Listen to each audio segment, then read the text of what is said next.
Ang mga babae nagsuspend dyan ng mga how many hours sa parlor. Tapos lulukuhin mo lang ito Quick real talk lang tayo mga dudes. Hindi ko naman nila lahat, pero parang gano'n na rin. So ito ang masasabi ko lang sa inyo mga guys. Kung kayong mga babae, kung gusto nyo ring umibig, doon na sa may pag-ibig, SS at PhilHealth. Hindi yung doon sa may sabit na tapos may pang number 2, number 3 at number 4 pa. Agoy! Try ko po, ang sakit sa bulsa. So tayo mga babae guys, kailangan din natin mag-spend ng oras para sa sarili natin. Hindi lang para sa asawa, sa anak, sa pamilya. Kaya paminsan-minsan, ilibre mo rin yung sarili. Iyan ang bunga kapag nakatagpo ka ng lalaking supportive, maalaga. Kaya kayong mga lalaki, huwag niyong sabihang losyang na yung inyong mga partner, asawa, jowa. Kasi reflection yan kapag marunong kang mag-alaga.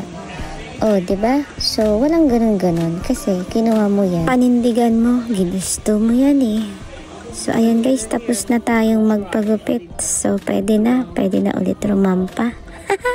Oh, sa makapanood dyan, baka sasabihin nyo, yayamanin na naman ang lola nyo. Diyos ko, kung hindi nga lang kailangan.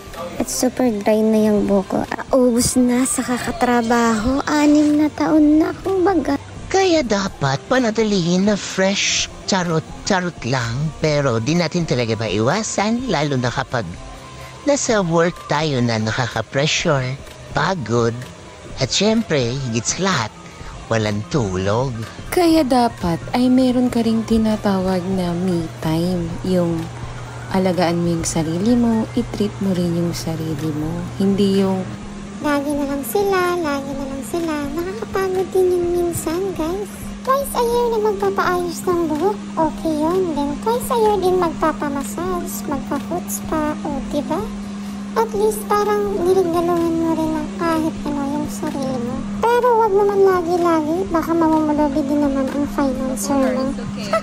Ito namang ating taga-ayos, masyadong prangka, ouch!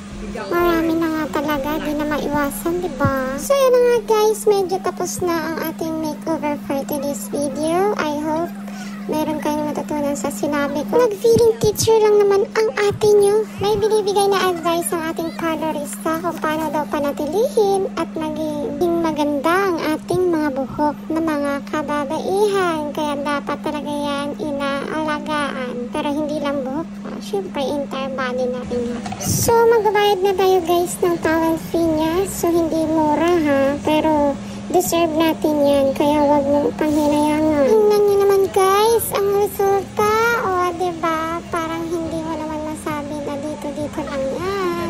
At syempre, sa nagdadala din yan. Para hindi ka naman pagkamalan na mukhang half senior citizen na yan. O siya, tara na. Magliligpit na tayo at mamalingki pa ang lola nyo. Ay, teka lang. Chat ko muna yung driver ko. Natapos na tayo. Ay, biglang may driver. Financer pala, baka magalit pa.